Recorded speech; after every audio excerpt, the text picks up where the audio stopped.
Good afternoon, live from Toronto on the GBKM network. This is the Chat Up Show, the show where we catch you up with the chat up of our weekly headlines. I'm your host, Elizabeth Aloidi, and I hope that you are ready to chat it up with me today. Now, as always, you know you can keep up with the GBKM network in various ways. You can listen and watch live 24/7 at www.gbkm.tv or www.gbkm.fm, where you can also catch up on any past shows you may have missed, check out our upcoming show schedule, learn about our breaking news, and so much more. You can also download our free app available for all iOS and Android devices. Just search GBKM and you'll be able to download our free app. Now, the greatest thing about the app is you get the same features as on our web radio station. You get to listen and watch live 24/7. You also get to catch up on any past shows you may have missed, check out our upcoming show schedule, check out our breaking news tab for more breaking news on what's going on around the world. You can like, share, comment, and you will be notified every time we go live. So once you've downloaded the app, you won't miss another live show again, because as long as your notifications are on, you will know as soon as we go live, so you can tune right in right from the start.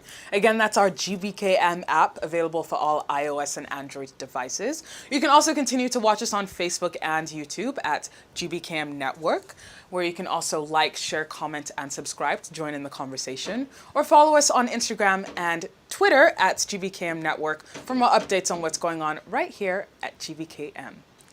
Now, 2 years ago, almost to the day, almost to the week in fact, the city of Toronto officially went on lockdown, and so did the rest of the province and following provinces in the country after that, and pretty much the rest of the world. 2 years. You guys, we've been dealing with restrictions and lockdowns and mandates and bylaws and all of these different things that we've had to become accustomed to rather quickly if we think about it. I mean, we had that week in March where things started slowing down and shutting down, and then we went on lockdown thinking that it was only going to last us about 2 weeks and then stretched out to 2 years. But we made it, and hopefully, I hope you're joining me in this faith as I say this right now. Hopefully this is going to be one of the last few times that I come back with a COVID report and a COVID update, because we will no longer be in the pandemic phase of this virus. Join me in faith that this virus will soon lose its pandemic status and instead become an endemic, which officials say is a lot more manageable. And that's based on the fact that folks will be immunized and have that immunity, or have had contact and just gained natural immunity from the virus, to the point where we won't see as much transmission or as much infection rates, and we won't see as many people in ICU beds. So that's where we're hoping we're going, and it seems like our health officials here in Ontario and our government here in Ontario agrees with that and would like us to also continue on in that direction. Now, with all that being said, a few months ago, our government put out a timeline as to when they hoped restrictions will have eased or will be completely removed, including the mask mandate. And on that timeline, it said that March 2022 will be the time when we will see all of this come to fruition. And to be fair, they have held up their end of the bargain in that regard. Now it is March 2022, and as of Monday, the mask mandate has officially been lifted in indoor public spaces.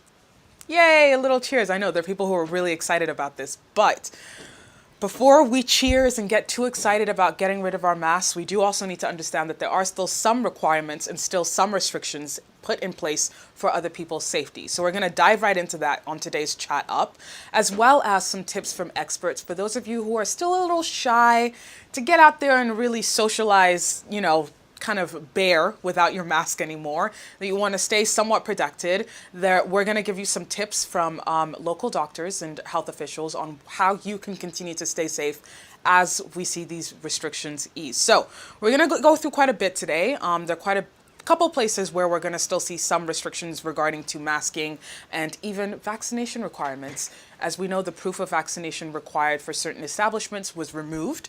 And the reason I say certain establishments is because there are certain places where you still will only be allowed if you are fully vaccinated. And if you are unvaccinated, either you're not going to be allowed to come in, or it's going to be a little more difficult. So I guess with that, we can kind of officially say bye-bye to the mask to some degree. It's still good news. It still feels like we're getting to the end of things. But of course, with these restrictions, as I mentioned, there's still certain things that are still put in place. And not everybody is happy about that. In fact, this weekend, while I was out enjoying my rainy Saturday, I thought it was going to be a beautiful day downtown, there were actually demonstrations going on. And I actually got to get a short clip of what we are seeing at the scenes at Yonge and Bloor, a very busy intersection in Toronto here. Just a few people, well, not a great big crowd, but enough to be noticed, took to the streets of Toronto and went down some of the busiest streets in Toronto to voice their complaints about these restrictions that are still in place. Now, I mentioned that it's not everything that's completely removed, that there are still certain things that you cannot do if you're unvaccinated, or it will be a little more difficult, which is why a lot of folks feel that, we still need to, I guess, fight for our rights, for our freedom, that it shouldn't still be required that you need to be vaccinated to do certain things like travel, or that vaccinated and unvaccinated individuals should have the same freedom and ability to do whatever they want, ability to move freely as we did pre-pandemic. So this is just kind of sums up where we are, where the state of minds of certain people are. That yes, on one hand, we're really excited that, these restrictions have been lifted, but on the other hand, there are still groups of individuals who feel that it's not fair, that they are still being kept away from experiencing the normalcy that the rest of us, or the rest of those who can experience it, are getting a chance to. So this just sums up what that I saw Saturday afternoon. I think I want to say around 1 p.m. Downtown Toronto, with the big trucks and all the shouting and cheering. It's not quite clear what they were saying in the audio. I couldn't quite hear them. But just to give you a visual, I mean, carrying the Canadian and the American flag to kind of show the unity in regards to the border situation between the two countries right now. The truckers especially have felt that they've kind of been left out or not cared about, and that the government is stopping them from doing their job and from freely being able to cross. Now, the reason I mention this is because this is a federal thing, and our restrictions being eased is a provincial decision. Our province has decided that they were going to go ahead with easing of restrictions. So this is kind of the juxtaposition of what's going on provincially and what's still happening federally, that still has people talking and still has people wanting to be out in the streets demonstrating for their rights. So with all that being said, let's get into these masking requirements, right? I mean, that's what we're here for, right? We want to talk about what it means to not have to wear masks in certain public spaces, and which spaces you may need to continue wearing your mask in. Now, I know I said that this is freedom. We're excited, and I'm hoping that this is one of the last times that I'm going to have to talk to you about this. But in this sense, we're kind of going back into the pre-pandemic stage, the pre-pandemic ways. And this is a good stage to be at, I think, as the summer time is quickly approaching. You want to be free to do whatever you want, and you don't want to be as restricted with mask requirements. But these trusty little companions that we've had for the last 2 years, you will still need to wear them if you are on public transit, if you are in a long-term care facility, retirement homes, and other healthcare settings, if you are in congregate care settings, i.e. rehabs, clinics as such, shelters, jails, and homes for individuals with developmental disabilities. This is where you will have to continue wearing a mask. Anything outside of this list, except for airports and airplanes, of course, you will still need to wear a mask there, and train stations, and just transit in general, public, air, cruise ships, you're still going to have to wear masks on those in those places. But anything other than that, restaurants, gyms, malls, and retail spaces, at the grocery store. It's been 2 years since you could go to the grocery store without people. Can I actually I'm going to tell a little funny story right now. I didn't notice how much the masks have helped me talk to myself more comfortably in public, because no one is seeing my lips move behind my mask while I'm grocery shopping in like verbally running down my grocery list of things. And then I went out for a walk the other day and I decided not to take my mask because I was like, okay, you know, I don't need to. And I'm outside. I'm going to be socially distancing from as many people as possible. I can, you know, just breathe in the fresh air without having to wear my mask. And I didn't realize how much my lips were moving and how much I was talking. And I realized that the mask had become kind of like a shield. Or remembering that you don't have to like wear a full face of makeup or wearing lipstick as well before I leave the house. I hadn't been doing that for 2 years because I was like, I don't want the mask to rub off all of my makeup. So I'm gonna not put that until I get to where I'm going. That changed.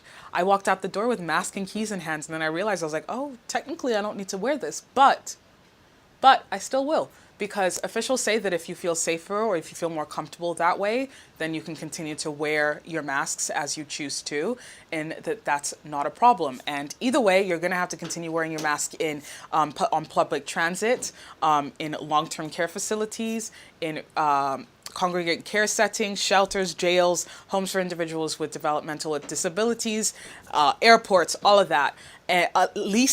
At least until April 27th is when the government says that then we will finally see the rest of the mask mandates being removed in these other settings. That until April 27th, you're still probably going to see a few masks here and there, but as time goes, folks will probably get more comfortable not leaving home without a mask, or leaving home without a mask rather, and might start seeing less and less as we go out in public and seeing more faces and hopefully more smiles while you're going out in public and going into spaces that are indoors and do not require masks. So if you are planning to do any of those or visit any of those places, hold on to those masks. Don't start the bonfires to burn them just yet. You might want to hold on to them.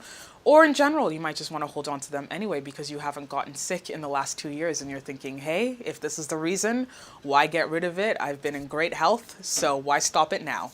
I'm all with you. Now, another place where requirements are still important to take note is in traveling. If you've caught the travel bug and you're ready to get up out of here as soon as you can, I do not blame you, but just remember that traveling for fully vaccinated passengers and unvaccinated passengers are different. Especially if you're a foreigner coming into Canada or coming into Ontario specifically, it is different. Now on the screen, we see here the places that you used to have to wear a mask to see what we've come out of now. Because if you're thinking, hey, I still have to wear a mask in an airport, you still used to have to wear a mask at restaurants, cafes, cafeterias, retail establishments, malls, places of worship, municipal public spaces, sports. You know what? Reading this is making me like remember how sad these last 2 years have kind of been. But yeah, this is kind of like the reality. Like, hey, if you're still complaining that there are certain places or, oh no, until April 27th when we're going to see it completely lifted, this is where we started 2 years ago and kept it up for 2 years consecutively. The one restriction that did not leave since it set foot or since it became a bylaw, since it became a mandate, were the masks. So if this is a sign or indication that health officials and our government are uniting and saying that, hey, things are looking better, we can move on, then if you need to wear your mask at the airport until April 27th, or you need to wear your mask at the hospital, or to go visit grandma at the retirement care facility just to make sure that everybody there is safe, you can hang on for one more month. I believe in you, okay? If nobody else does, I, Elizabeth Lloyd, believe in you to do it. So with travel, as I mentioned, you're still gonna have to wear a mask when you're in airports traveling by air, by ship, by rail. Either way, you're gonna have to wear a mask. Now, previously, all travelers, regardless of vaccination status, have to have presented a negative PCR test result taken within 72 hours of their scheduled flight or land entry into Canada. Now, if you're fully vaccinated, scrap it. Forget about it. You don't have to pay that extra bill to go travel anymore. You don't have to pay that extra bill when you're coming back to Canada. You don't need the PCR test as long as you are fully vaccinated. Now, I know with part of the restriction eases was that proof of vaccination was going to be removed and not required. Yes, in the similar spaces that masks were required and no longer required. Think of that with proof of vaccination as well. But the spaces that still require a mask, just assume you're also going to need to show your proof of vaccination too. So long-term care facilities, because they'd rather have folks who they know to some degree have been immunized against the virus within these spaces in somewhat close proximity. Even if that means that you have to wear a mask, you're still going to be in close proximity with other people. They'd much rather you be fully vaccinated. So travel is another thing where it's going to be easier if you're fully vaccinated. It's not impossible if you're not, but it's most definitely easier, and there's steps that you can skip. Now, the great thing about these PCR tests, as I mentioned, is you're saving at least $200. Instead, you can go get an antigen test taken a day before the scheduled flight or arrival at a land border crossing. Now, the stipulation for the antigen test is that it must, to be accepted, it must be administered by a laboratory, a healthcare entity, or telehealth service. At-home rapid antigen tests cannot be used to enter the country. Okay, so if you get to Pearson's Airport and you say, hey, trying to come back from my little vacay, I've got my at-home rapid, no, it's not going to be accepted, even if you're fully vaccinated. So that's one thing that you're going to have to also take into account, that it's best to just get a antigen test to prove that your negative COVID status, to prove that you have a clean bill of health to re-enter the country. In addition to that, fully vaccinated passengers will not have to quarantine while waiting for these test results. So you can pretty much land and then go be free to do whatever. You're back in Canada. You will not need to quarantine as before. The new rule as well for passengers who are traveling with unvaccinated children under the age of 12. Again, that's passengers traveling with unvaccinated children under the age of 12. They, with fully vaccinated parents or guardians, will also no longer be subjected to the restrictions. So as long as the parents and guardians are fully vaccinated, if the child is under the age of 12, then they will not have to do the whole quarantining. They will not have to go through the testing at the airport. That because they have their guardian with them, they'll be able to just go right through. Because previously, unvaccinated children had to have complete an on-arrival COVID-19 test and another test on day 8. But now with these new restrictions and regulations, they don't have to worry about those testings with their fully vaccinated parents and guardians. And before, unvaccinated children were also required to avoid schools, camps, daycares, large gatherings, and public transit for 14 days after returning. Now they are no longer required to do as such. All travelers are still required to use the ArriveCan app before entering Canada. That is still in place. Even though we got rid of the Verify Ontario app for our proof of vaccination status, the ArriveCan app is still here to stay for those who are arriving into Canada. And those who, of course, it's available for all smartphones to download the app. And if you do not have a smartphone, you can use a web browser version of the ArriveCan website, I guess, on any computer. Now, while general advisory on non-essential travel has been lifted, Canada does still continue to advise against cruise ship travel outside of the country. So if you were hoping to go on a nice vacation cruise, now that restrictions are up, they're still saying maybe don't do that just yet. But again, non-essential travel advisory against non-essential travel has been lifted. So technically you can, if you really want to. But just to be on the safe side, officials are saying maybe don't go on the cruise ships just yet. Now, for restrictions for unvaccinated travelers, age 12 and older, nothing is changing for you. You are still required to take a COVID-19 test on arrival. You're still required to quarantine for 14 days and take another COVID test on day 8 of your quarantining. Unvaccinated foreign nationals will also continue to be denied entry into Canada unless they meet specific exemptions. Basically, exemptions that you cannot be vaccinated would be the only exemption that you could really meet, or if it's for a really essential reason that you're coming to Canada.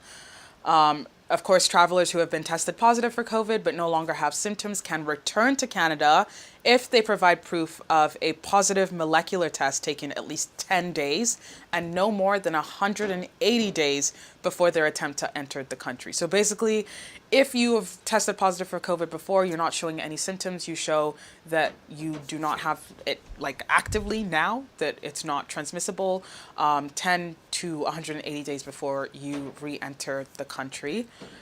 Now, Health Minister Jean-Yves Duclos said in February that there's still a real risk of becoming sick or stranded while abroad and having to extend their trip or finding themselves in need of medical assistance should they test positive for COVID-19 is still something that you should take into account when you're traveling, that when you're making your plans to travel, you know that if anything happens, you have the ways to get the necessary health services that you need and to get the necessary tests that you can then return back to Canada.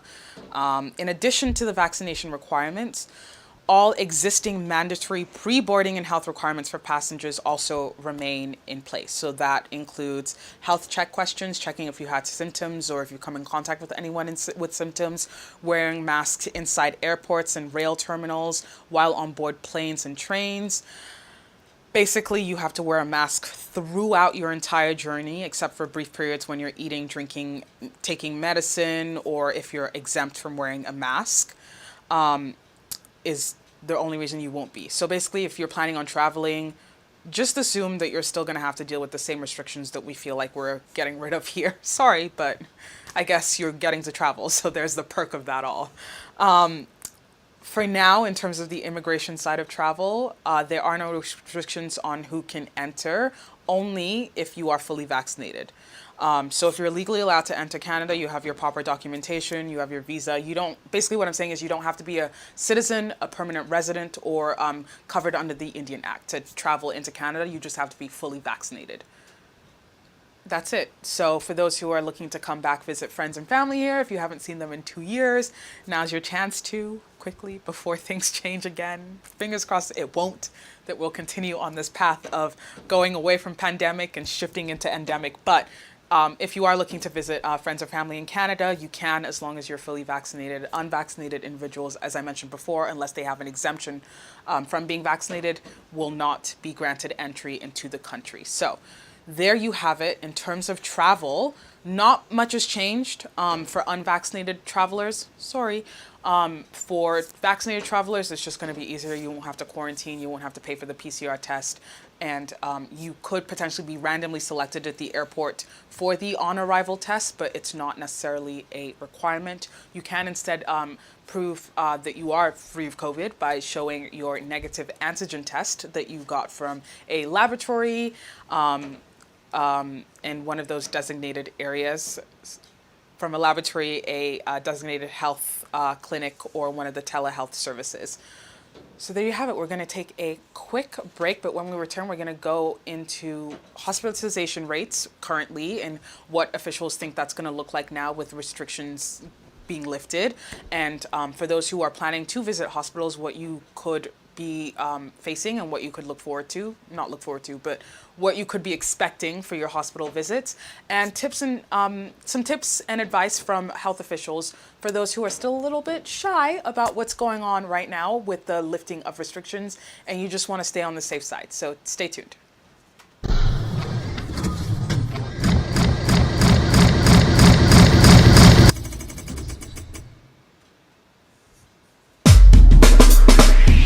Canada's #1 African barbecue, the Suya Spot. Serving and satisfying your suya needs from multiple locations across the GTA, including Scarborough, downtown Toronto, North York, Woodbridge, and Mississauga. Also located in Winnipeg, Manitoba. Visit any location today or stay home and order through DoorDash, Uber Eats, and Skip the Dishes. For more information, check out our website at www.thesuyaspot.com or call the toll-free line at +1 866 448-7892. The Suya Spot. You built it, now use it. Vous l'avez.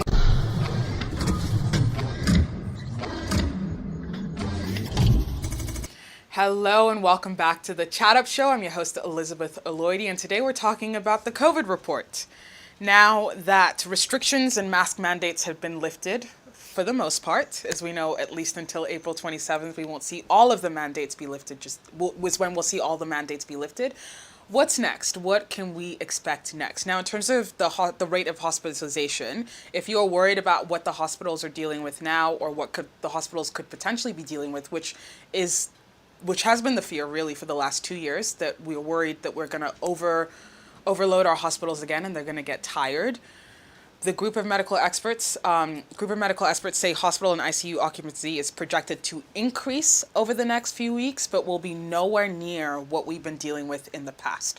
So Yes, we may see those numbers continue to rise in the next few weeks as, more people are coming out of the, I guess we could call it hibernation for the last 2 years, find a new word instead of calling it the pandemic. I think we're all sick of that word.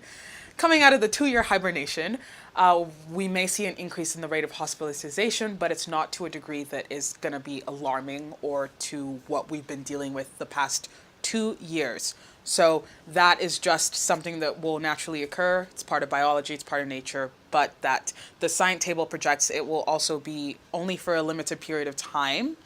Though, of course, it all still depends on people's behavior, that just because we're free, does it mean that everyone's going to completely forget about all of the safety protocols we've been putting in place the last 2 years?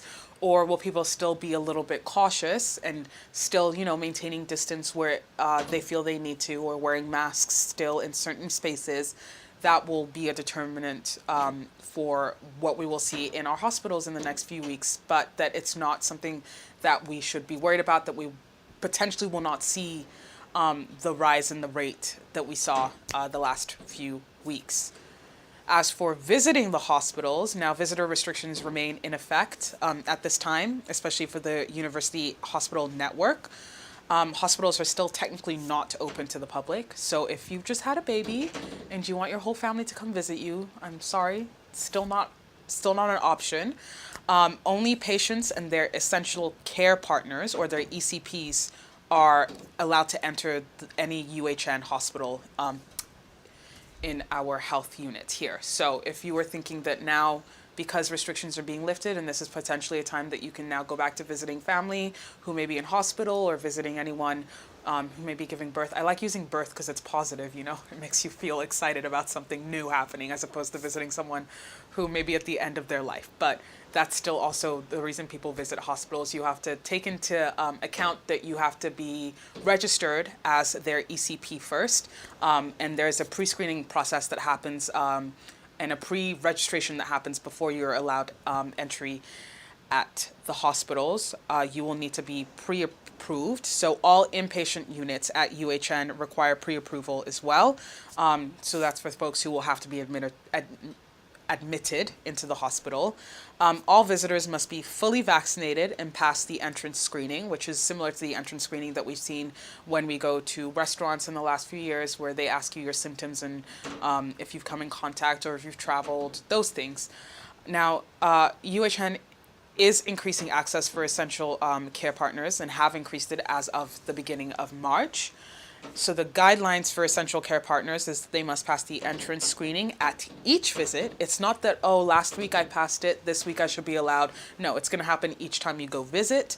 All ECPs must show proof of full vaccination against COVID-19. Another place that you will need to still show your proof of vaccination, even though the province technically got rid of it, at any UHN hospital, you will still need to show a proof of vaccination. And it must have been at least 14 days since receiving your second dose of a Health Canada approved vaccine. So that's something that you have to remember. Now, both patients and visitors must wear a medical mask at all times. Eating or drinking is not permitted by ECPs in any patient rooms or clinical areas. And ECPs must be over 12 years old. So if you are hoping to become an essential care partner for somebody so that you can help them and go visit them in the hospital, the best thing to do is go to the University Hospital Network, and look up their pre-approval requirements for becoming an essential care partner. Now, there are different areas in hospitals, of course, and they ask for different things. So for those going in for inpatient procedures, you can have 2 designated ECPs that are permitted daily, but only one person at a time. So you can have 2 people on rotation each day. Now, pre-approval by the unit manager is required at the UHN, so they need to know everybody that's going to be considered your ECP, and of course go through the pre-approval of allowing them. They have to show that they're fully vaccinated. They have to prove that they've been vaccinated with their second dose at least 14 days. You know the whole spiel. That. Patients who self-identify as Indigenous may have 2 ECPs visit at the same time, though, so that's different for Indigenous patients. Now, patients who are under 18 or patients who have a significant intellectual development or developmental disability may have 2 EPCs visit at the same time as well. And patients receiving end-of-life care may be eligible for additional visitors, including visitors under 12, but that would have to be discussed with the care team.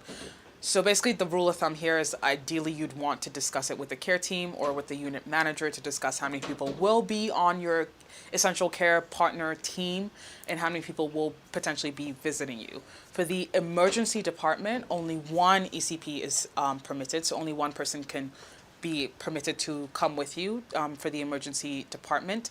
But if you are placed in isolation, your ECP will be needed to stay in the waiting room or outside of the hospital. They cannot stay with you in isolation.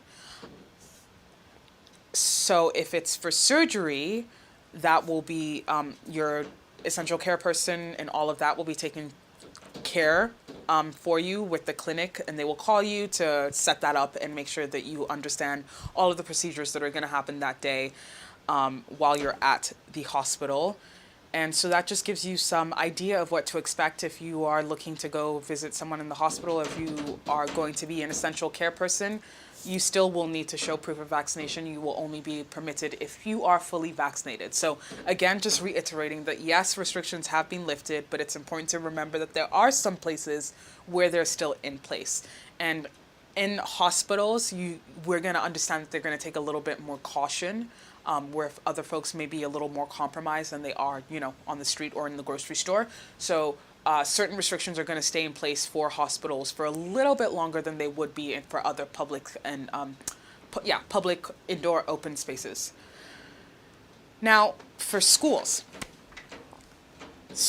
and masks has been a debate for a very long time. In fact, since the mask mandate was introduced and schools were reopened, people felt that it wasn't fair that students would have to wear masks and have to do all of these, go through all of the safety protocols and socially distance and all of that in school, that it's hindering their learning or it's not fair to them that they've had to deal with this for 2 years. Well, now in schools, officially, the mandate has been lifted, but there have been mixed reviews around the board. Now, in the Hamilton Wentworth District School Board, it said that it would enforce mask wearing until April 1st at least to protect the medically vulnerable, despite the province lifting this mandate in most indoor settings as of the beginning of this week.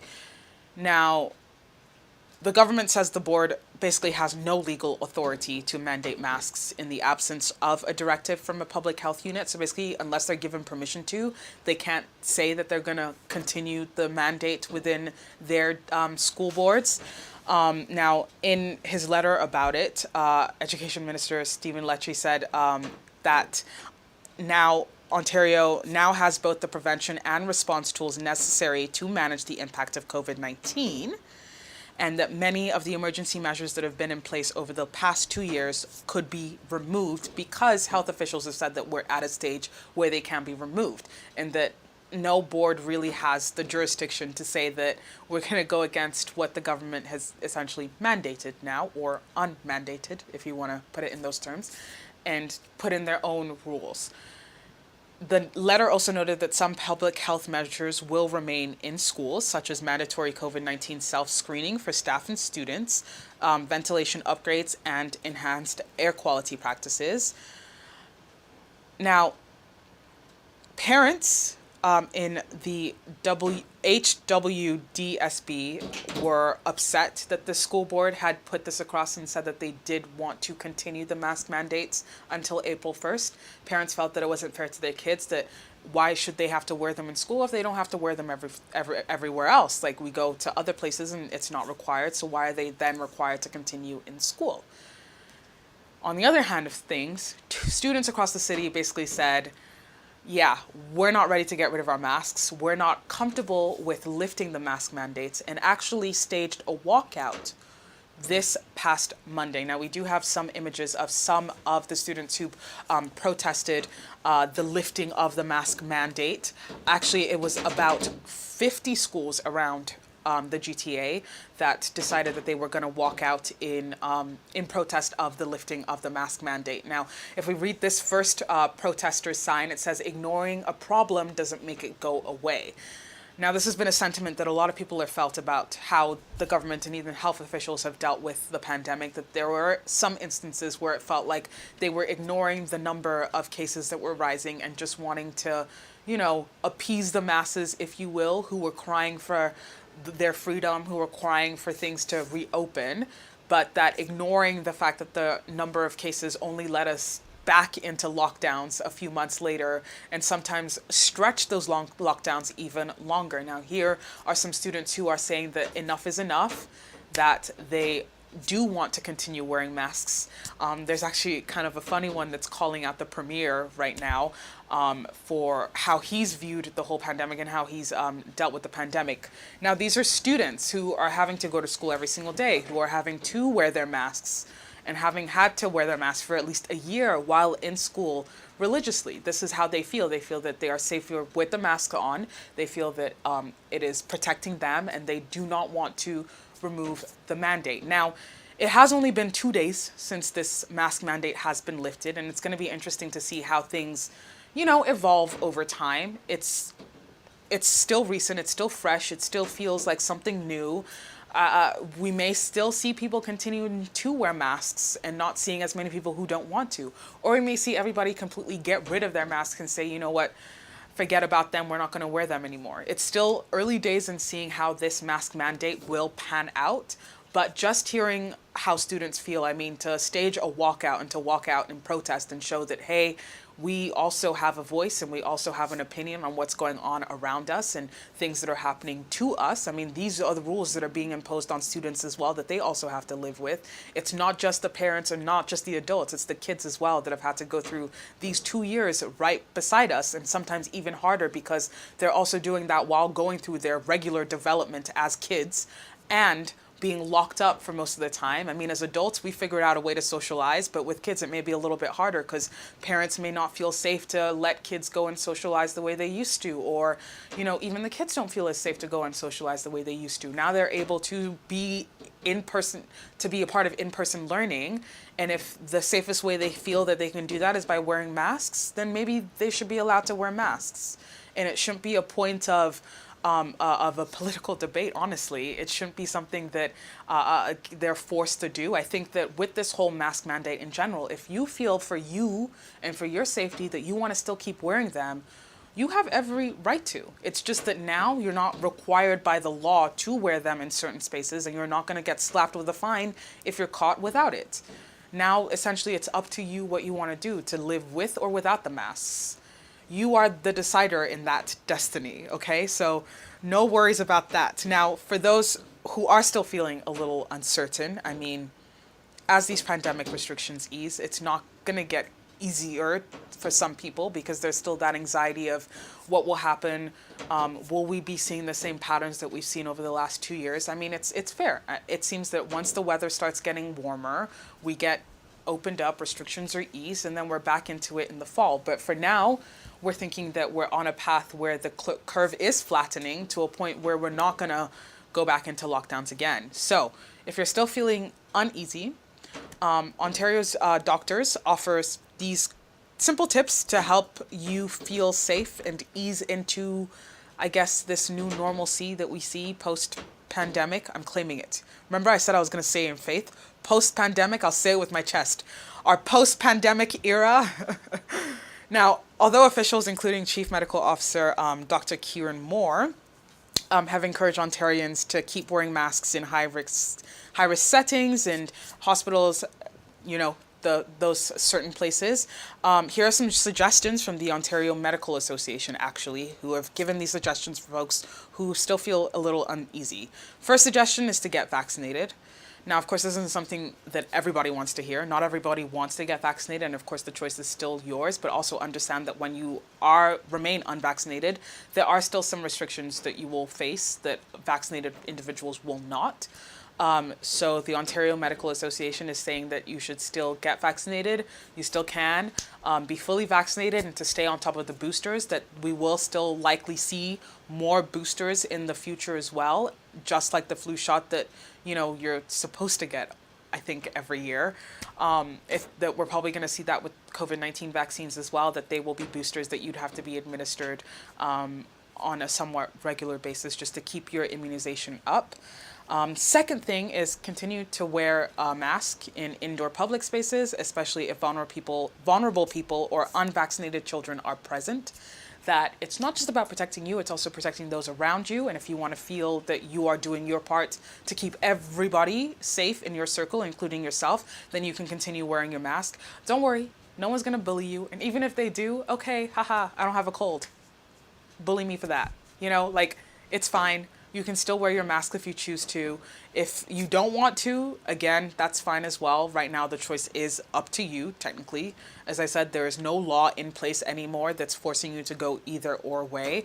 But for those who are still feeling a little uneasy or uncertain or still feel that they want to keep that, safety barrier there, officials say that by all means do that, especially if you are going to be around vulnerable people or unvaccinated children, just to keep everybody safe.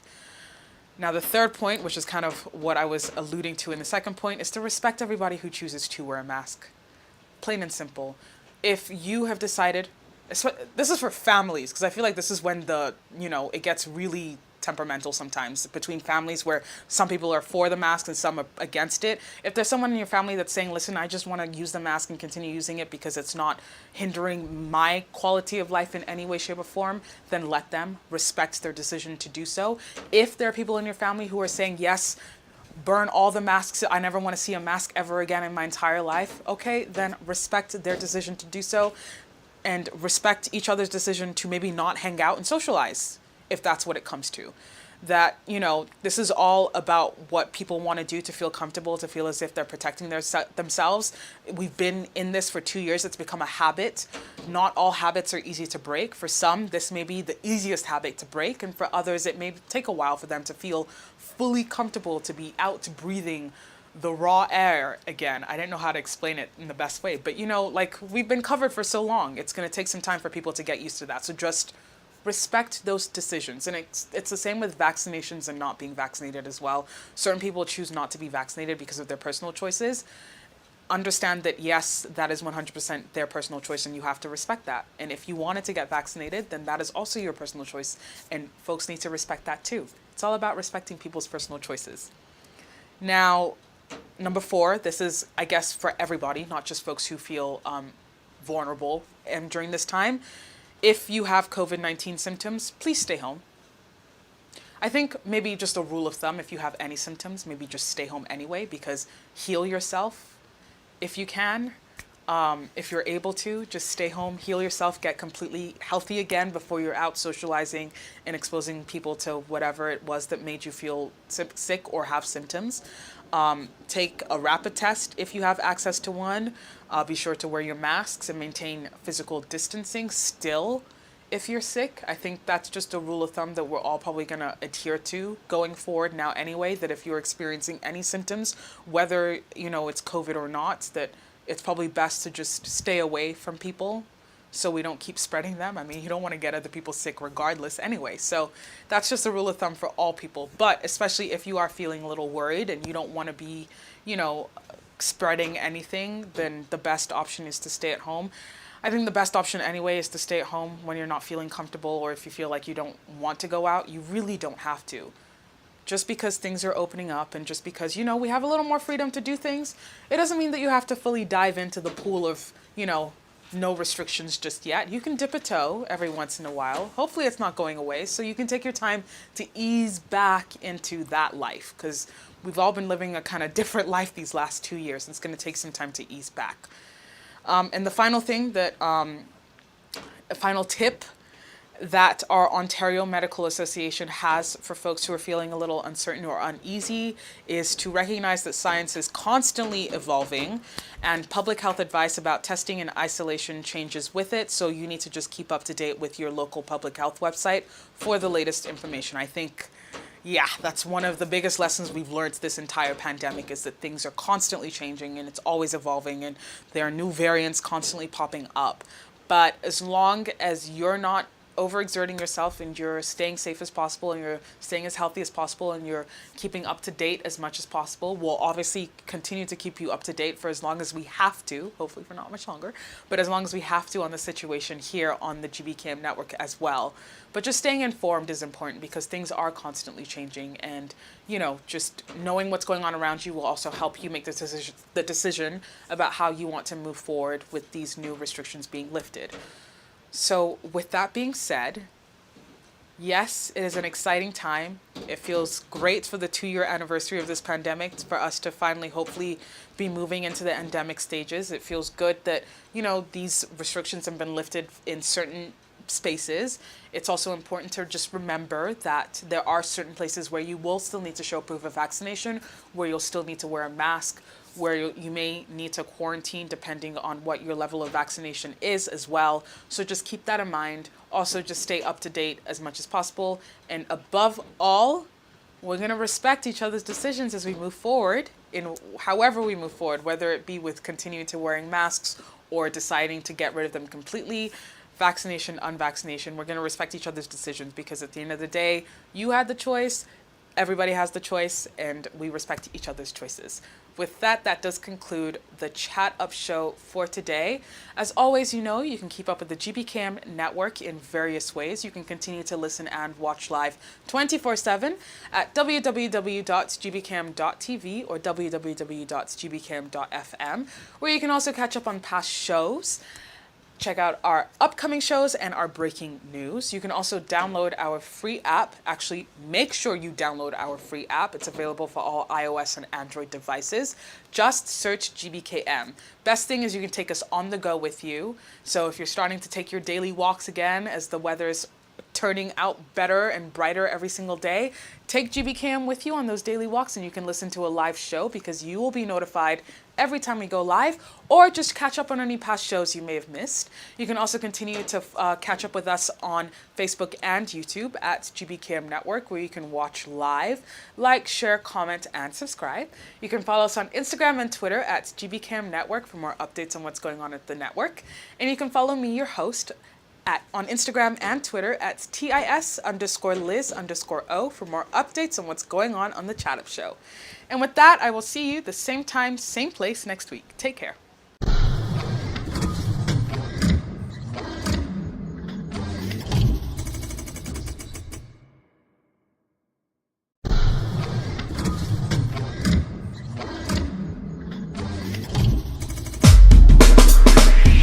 Canada's #1 African barbecue, the Suya Spot. Serving and satisfying your suya needs from multiple locations across the GTA, including Scarborough, downtown Toronto, North York, Woodbridge, and Mississauga. Also located in Winnipeg, Manitoba. Visit any location today or stay home and order through DoorDash, Uber Eats, and Skip the Dishes. For more information, check out our website at www.thesuyaspot.com or call the toll-free line at +1 866 448-7892. The Suya Spot. You built it, now use it. Vous l'avez construit,